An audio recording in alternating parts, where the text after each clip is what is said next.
నిర్మాణంలో ఉన్న శ్రామిక భవనాన్ని వెంటనే పూర్తి చేసి శ్రామికులకు అప్పగించకుంటే హైకోర్టును ఆశ్రయిస్తామని మాజీ ఎంపీ మార్గాని భరత్రాం పేర్కొన్నారు. ఈరోజు రాజమహేంద్రవరం క్వారీ మార్కెట్ సెంటర్లో ఉన్న శ్రామిక భవనం వద్ద Godavari electrical workers trade union నూతన కార్యవర్గ ప్రమాణ స్వీకారోత్సవానికి ముఖ్య అతిథిగా హాజరయ్యారు. నూతనంగా ఎన్నికైన కార్యవర్గ సభ్యుల చేత ప్రమాణ స్వీకారం చేయించారు.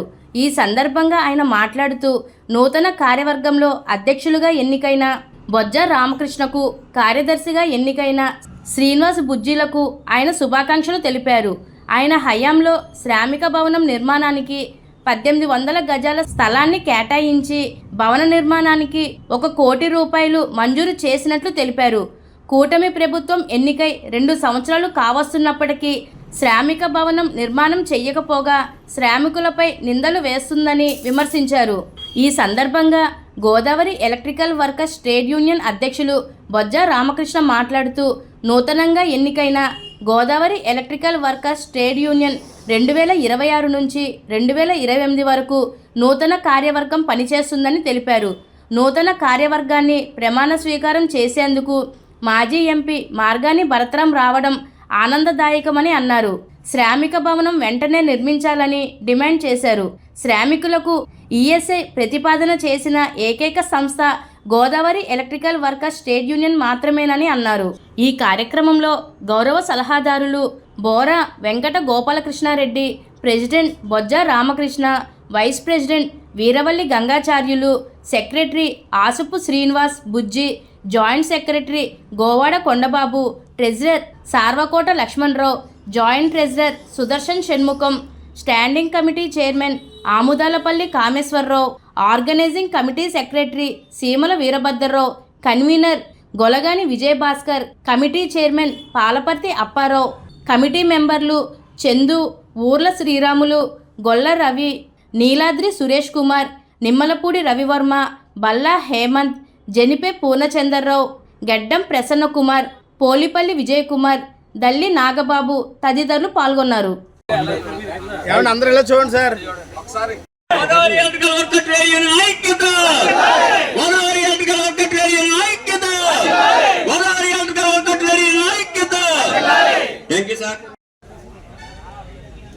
ఐక్యత గోదావరి ఎలక్ట్రికల్ వర్కర్స్ స్టేడియం ఐక్యత, గోదావరి ఎలక్ట్రికల్ వర్కర్స్ స్టేడియం ఐక్యత. Thank you sir.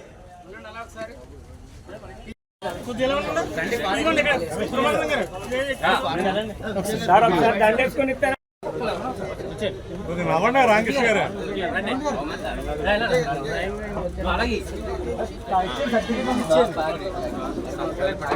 అవ్వాలి.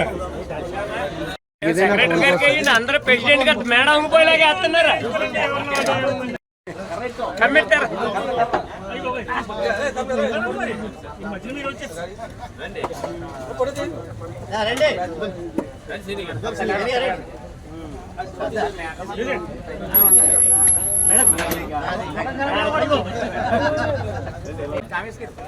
ఒకసారి ఎలా చూడండి.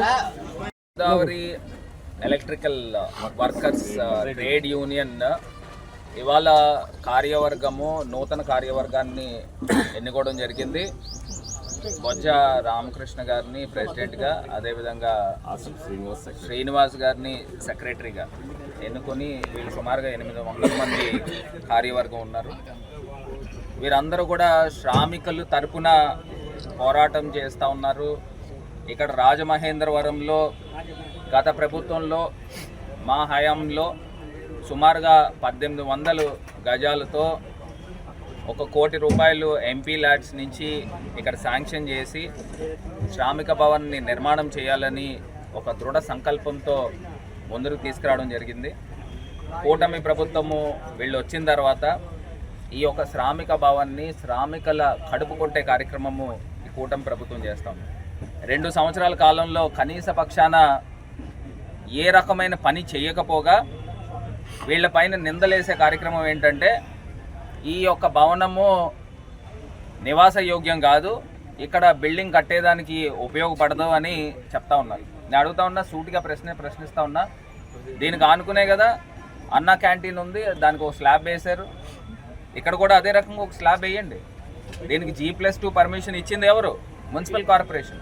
మున్సిపల్ కార్పొరేషన్ పర్మిషన్ ఇచ్చినప్పుడు ఇది ఒకవేళ నిజంగానే బిల్డింగ్ కట్టడానికి పనికి రానప్పుడు ఎవరైతే పర్మిషన్ ఇచ్చారో వాళ్ళపైన కేసులు కట్టండి, లేకపోతే వాళ్ళ ఉద్యోగాలని తొలగించండి. అంతే తప్పితే నోటుకొచ్చిన మాటలు చెప్తూ ఇవాళ శ్రామికుల పొట్ట కొట్టడానికి మీరు ఎవరని అడుగుతున్నా. గత ప్రభుత్వంలో 1800 గజాలు శ్రామికులకి అంకితం చేశాము. ఈ యొక్క స్థలాన్ని ₹1 కోటి ఆల్రెడీ ఇక్కడ ఇచ్చాము. దీనికి ఆనుకుని షెడ్యూల్ కాస్ట్ ఎస్సీలకి అక్కడ తీసుకుని వచ్చి ఒక 1000 గజాల పైన మెయిన్ రోడ్కి ఆనుకుని అంబేద్కర్ భవన్ కట్టడానికి అక్కడ కూడా శాంక్షన్ చేశాం. దానికి సుమారుగా ఒక 50 లక్షల రూపాయలు ఎంపీ ల్యాడ్స్ నుంచి డబ్బులు ఇచ్చాను. ఈ 2 సంవత్సరాల కాలంలో ఎందుకు చేయరండి వీళ్ళు? ఏమన్నా వీళ్ళు అబ్బగాడి సొమ్మ వీళ్ళు జేబులోంచి ఏమైనా తీసిస్తున్నారా? ప్రజల సొమ్ము ప్రజలకు ఖర్చు పెట్టేదానికి మీకు బాధ ఏంటి? ఎందుకు చేయరని అడుగుతా ఉన్నాం. ఇవాళ శ్రామికుల్ని నడి రోడ్డు మీద నుంచోబెడతా ఉన్నారు. ఇక్కడ టెంట్లు వేసుకుని వీళ్ళు మీటింగ్లు పెట్టుకోవాల్సిన దౌర్భాగ్యం ఏంటండి? 2 సంవత్సరాల కాలంలో కనీసం ఒక స్లాబ్ వేయలేరా? ఇవాళ శ్రామికులు అందరికీ కూడా అన్యాయం చేస్తున్న ప్రభుత్వం ఈ కూటమి ప్రభుత్వం. ఒకవేళ ఇక్కడ శ్రామిక భవన్ మీరు స్టార్ట్ చేయకపోతే హైకోర్టును ఆశ్రయిస్తాము. హైకోర్టును ఆశ్రయించి ఖచ్చితంగా ఈ బిల్డింగ్ కట్టించే కార్యక్రమము పూర్తి స్థాయిగా వైఎస్ఆర్ కాంగ్రెస్ పార్టీ తీసుకుంటుంది. 20వ తారీఖున ఇప్పుడే కార్మికులు అందరూ కూడా చెప్తా ఉన్నారు, మీరు ఏ తారీఖున మీరు తీసుకుని వచ్చి ఇక్కడ ఉద్యమం చేపడితే పూర్తి స్థాయిగా మా యొక్క మద్దతు ఉంటుంది. దీన్ని ప్రభుత్వాన్ని ఈ యొక్క సెగ తగిలే విధంగా మేము ఖచ్చితంగా ఉద్యమిస్తాము. కార్మికుల తరపున నుంచుని పోరాటం చేస్తామని కార్మికులకు అందరికీ కూడా మాట ఇస్తూ మీరు ఖచ్చితంగా మీరు ఒక ఉద్యమాన్ని తీసుకురండి. ఈ శ్రామిక భవన్ కట్టేదాకా ఈ కూటమి ప్రభుత్వం యొక్క మెడలు వంచి ఖచ్చితంగా కట్టించే కార్యక్రమము మేము సంకల్పిస్తామని కూడా ఈ సందర్భంగా తెలియపరుస్తున్నాం. వర్కర్స్ ట్రేడ్ యూనియన్ ఆధ్వర్యంలో ఈ రోజున నూతన కార్యవర్గ ప్రమాణ స్వీకారానికి సంబంధించి 2026 నుండి 2028 వరకు ఈ యొక్క నూతన కార్యవర్గ ప్రమాణ స్వీకారం చేయబోతున్న శుభ సందర్భంగా మరి ముఖ్య అతిథులుగా అనేటువంటి రాజమండ్రి పార్లమెంట్ సభ్యులు మాజీ మార్గాని భరత్రామ్ గారు ముఖ్య అతిథిగా విచ్చేసినారు. వారికి చాలా సంతోషం. అలాగే ఈ యొక్క కార్యక్రమంలో భాగంగా మరి ట్రేడ్ యూనియన్ నాయకులైనటువంటి వాసంశెట్టి గంగాధరం గారు కావచ్చు, అలాగే మరి ఆదినారాయణ గారు కావచ్చు, ఇలాగ అనేక మంది ప్రముఖులు విచ్చేసినారు. ఈ రోజున ఈ యొక్క కార్మిక ఏదైతే శ్రామిక భవనంలో ఉన్నటువంటి మరి ఈ యొక్క కార్యక్రమం అత్యంత వైభవంగా చేయడం జరిగిందండి. మరి ఏదైతే ఎలక్ట్రికల్ సోదరులకు ఈఎస్ఐ ప్రతిపాదన అనేది రాష్ట్రం మొత్తం మీద Godavari electrical worker trade union మాత్రమే సాధించిందని ఈ సందర్భంగా మనం చేస్తున్నాం.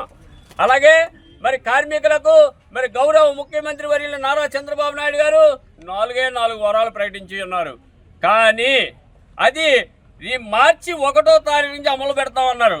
అయ్యా, అంతకుముందు చచ్చిపోయిన వాళ్ళు, యాక్సిడెంట్లో చచ్చిపోయిన వాళ్ళు, ఆరోగ్యం బాగోలేని వాళ్ళు, పెళ్ళిళ్ళు చేసుకున్న వాళ్ళు, డెలివరీ అయిన వాళ్ళు, కనీసం వీళ్ళందరికీ లేకుండా ఓన్లీ మార్చి 1 నుంచే పెట్టడం అనేది చాలా విడ్డూరంగా ఉన్నదని ఈ సందర్భంగా మనం చేస్తున్నాం.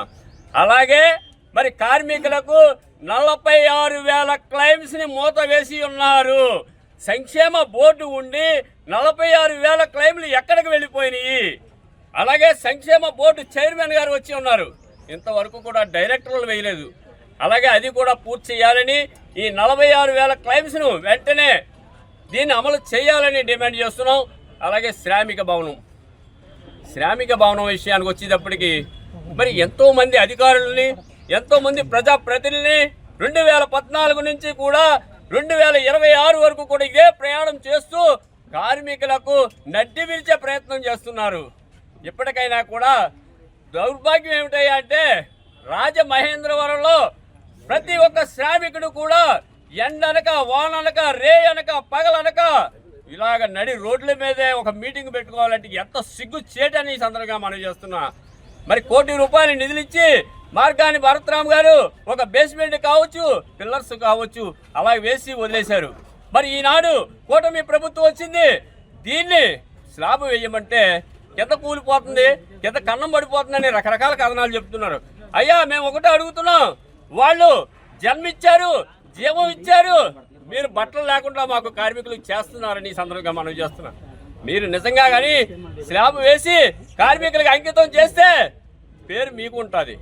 అలాగే ఇప్పటికైనా ఆలోచన చెయ్యండి. కార్మికుల పట్ల పక్షపాతాన్ని విడనాడి కార్మికులకు వెంటనే G+2 అనేది ఏదైతే ప్రభుత్వం నుంచి అనుమతి ఉన్నదో ఖచ్చితంగా మీరు అది వేసి మాకు న్యాయం చేయాలని, లేని ఎడల మార్చి 20వ తారీఖున కార్మికులందరూ కూడా రాజమహేంద్రవరంలో ఉన్నటువంటి క్వారీ మార్కెట్ శ్రామిక భవనం వద్దే నిరసన కార్యక్రమం, అర్ధనగ్న నిరసన కార్యక్రమం చేపట్టబడునని ఈ సందర్భంగా మనం చేసుకుంటూ సెలవు తీసుకుంటాం.